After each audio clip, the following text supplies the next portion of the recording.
নমস্কার। আজকে যে গল্প আমি আপনাদের পড়ে শোনাবো তার নাম সাপ রাজপুত্র। লিখেছেন উপেন্দ্রকিশোর রায়চৌধুরী। এক রাজা ছিলেন, তাহার নাম ছিল শূরসেন। রাজার পুত্র না থাকায় তাহার মনে বড়ই দুঃখ ছিল। সেই দুঃখ দূর করার জন্য তিনি অনেক দান ধ্যান অনেক যাগযজ্ঞ করিলেন। তাহার ফলে শেষে তাহার একটি পুত্র হইল বটে, কিন্তু সে সাধারণ লোকের ছেলেপিলের মতন নহে। সে একটি ভীষণ সর্প, যদিও মানুষের মতন কথা কয়। রাজা মনের দুঃখে বলিলেন, হায় হায়, এই সর্প লইয়া আমি কি করিব? ইহার চেয়ে যে পুত্র না হওয়া আমার অনেক ভালো ছিল। কিন্তু সাপ সে কথা ভাবিলই না। সে রাজাকে বলিল, বাবা, আমার চূড়াকরণ উপনয়ন করাইলে না, আমার হাতে খড়ি দিলে না, তাহা হইলে আমি যে মূর্খ থাকিয়া যাইব। রাজা আর কি করেন, তিনি ব্রাহ্মণ ডাকিয়া সব করাইলেন। সেই সাপ তখন দেখিতে দেখিতে সকল শাস্ত্র শেষ করিয়া মস্ত বড় পণ্ডিত হইয়া উঠিল। তারপর একদিন সে রাজাকে বলিল, বাবা, আমার বিবাহ দিলে না, তাহা হইলে যে লোকে আমাকে ছেলে মানুষ ভাবিবে, আমার কথা গ্রাহ্য করিবে না, আর তোমারও বংশ লোপ পাইয়া যাইবে। তাহার দরুন শেষে আমাকে নরকে যাইতে হইবে। রাজার মাথায় আকাশ ভাঙিয়া পড়িল। তিনি বলিলেন, বাছা, তুমি যদি মানুষ হইতে তবে তো কোনো মুশকিল ছিল না, কিন্তু তুমি যে সাপ, তোমাকে দেখিলে পালোয়ানেরাও ছুটিয়া পালায়। তোমাকে তো তাহার মেয়ে কেউ দিতে চাইবে না। সাপ বলিল, নাই বা চাইল, রাজাদের তো জোর করিয়া মেয়ে ধরিয়া আনাইয়া বিবাহ হইতে পারে, তাই কেন করো না? আমার যদি বিবাহ না হয় তবে আমি নিশ্চয়ই গঙ্গায় ডুবিয়া মরিব। এ কথায় রাজা মহাশয় বড়ই সংকটে পড়িলেন। শেষে অনেক ভাবিয়া চিন্তিয়া তিনি তাহার অমাত্যদিগকে বলিলেন, আমার পুত্র এখন বড় হইয়াছে আর খুব উপযুক্তও বটে, তোমরা তাহার বিবাহের চেষ্টা দেখো। রাজার যে একটি ছেলে আছে অমাত্যরা সকলেই তাহা জানে, কিন্তু সেটি যে একটি সাপ সে কথা তাহাদের কেউই জানে না। সেই কথাটি রাজা মহাশয় গোপন রাখিয়াছেন। কাজী রাজার কথা শুনিয়া তাহারা খুব উৎসাহের সহিত বলিল, মহারাজ, আপনার যখন ছেলে তখন আর চেষ্টার বিশেষ দরকার কি? দেশ বিদেশে আপনার নাম, আপনি যাহার নিকট চাইবেন সেই মেয়ে দিবে। রাজার একটি খুব পুরাতন বিশ্বাসী কর্মচারী ছিল, কিন্তু সে রাজার কথা ভেবে বুঝিয়া লইল যে ইহার মধ্যে কিছু চেষ্টার দরকার আছে। সে বলিল, মহারাজ, আপনার মনের কথা আমি বুঝিয়াছি, আপনার অনুমতি হইলে আমি কন্যার চেষ্টায় যাইতে পারি। পূর্বদেশে বিজয় নামে এক রাজা আছেন, তাহার রাজ্য, ধন, লোকজন, হাতিঘোড়ার সীমা নাই। তাহার 8টি মহাবল পুত্র আর ভোগবতী নামে সাক্ষাৎ লক্ষ্মীর মতন একটি কন্যা আছেন। সেই কন্যাই আপনার বউ হওয়ার উপযুক্ত। সেই কথায় রাজার ভারী খুশি হইয়া তক্ষণি বিস্তর টাকা করি ও লোকজন সঙ্গে দিয়া কর্মচারীটিকে পূর্বদেশে রওনা করিয়া দিলেন। কর্মচারী রাজা বিজয়ের সভায় উপস্থিত হইয়া শূরসেনের পুত্রের জন্য তাহার কন্যা ভোগবতীকে প্রার্থনা করিল।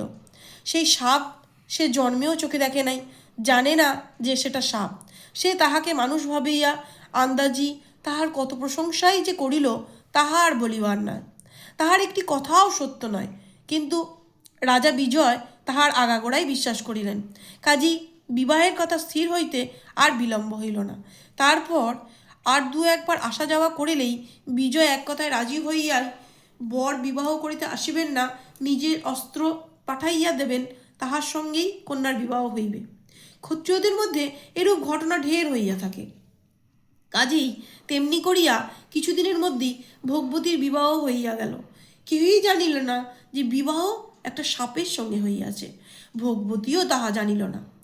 সে শ্বশুরবাড়ি গেলে পর প্রথমে কেউই তাহাকে সেই সাপের কথা জানাইতে সাহস পায় নাই, কিন্তু শেষে যখন সে সকল কথা জানিল আর সাপকে দেখিল, তখন সেই সাপকেই তাহার যৎপরণাই ভালো লাগিল।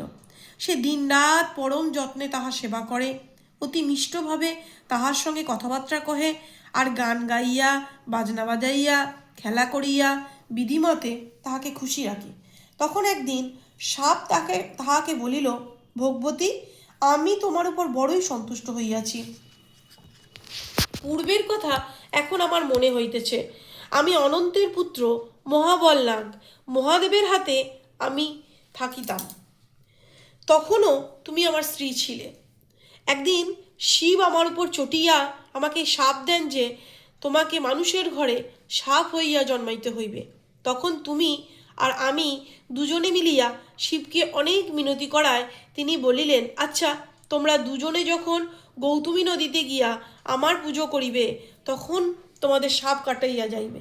এখন তুমি আমাকে গৌতমী নদীতে লইয়া চলো। ভগবতী তখন তাহাকে লইয়া গৌতমীতে যাত্রা করিল। আর সেখানে গিয়া শিবের পূজা করতেই সেই সাপের আবার দেবতার মতো সুন্দর চেহারা হইল।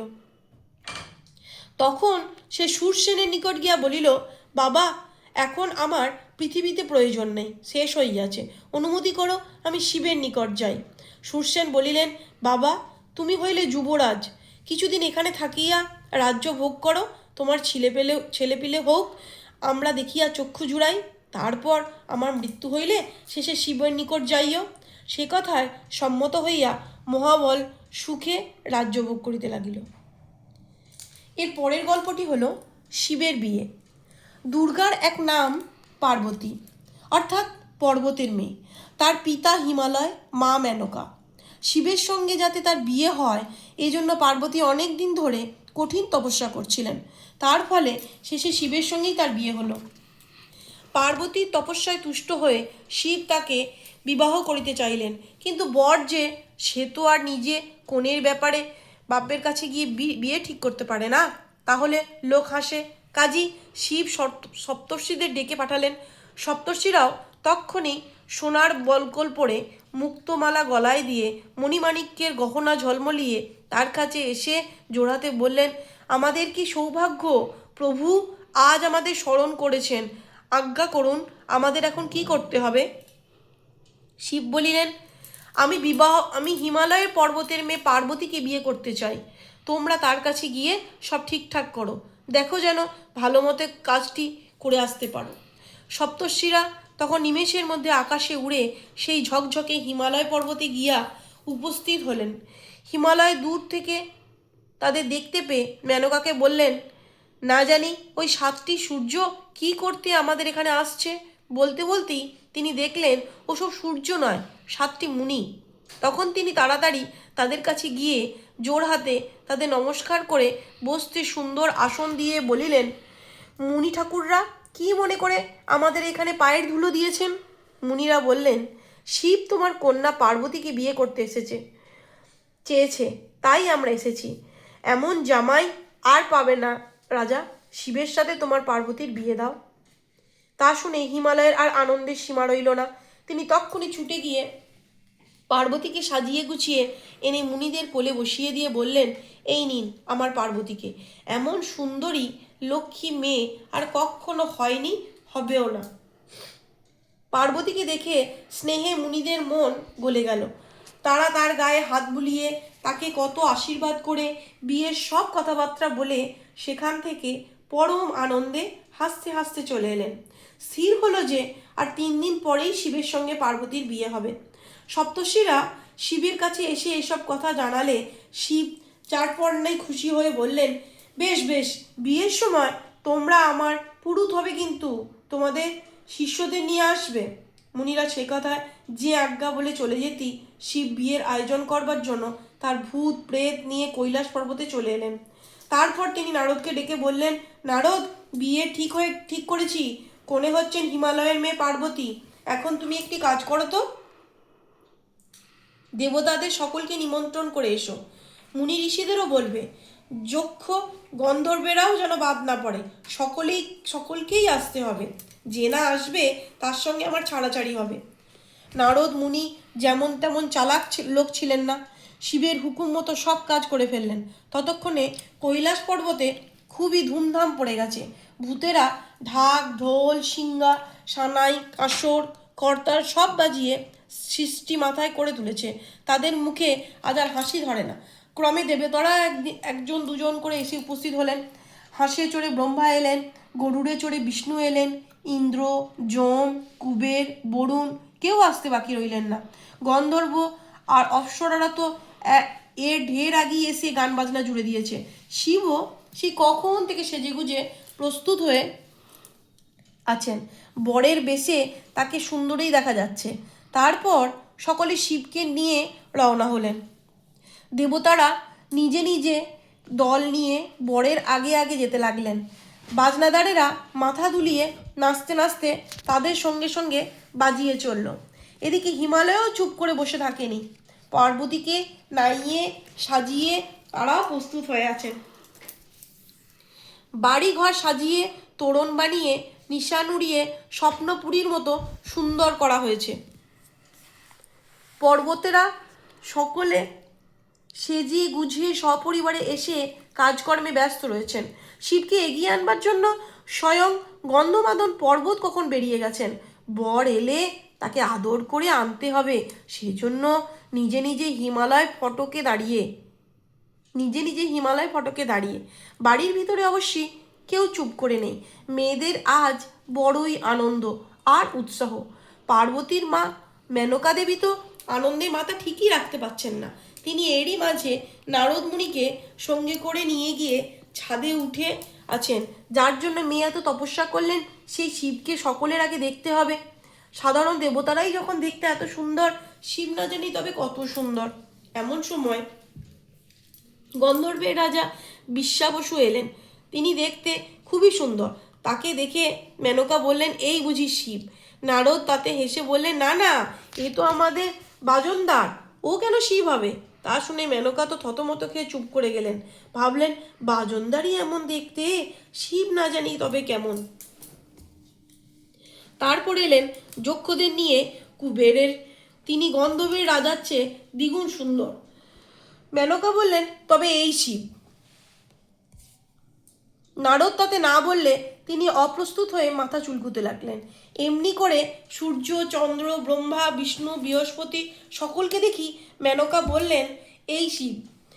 যখন শুনলেন যে এদের কেউ শিব নয়, শিব এদের চেয়েও বড়, তখন তার এতই আশ্চর্য বোধ হলো যে তিনি আর ভাবতেই পারলেন না শিব তবে কত সুন্দর।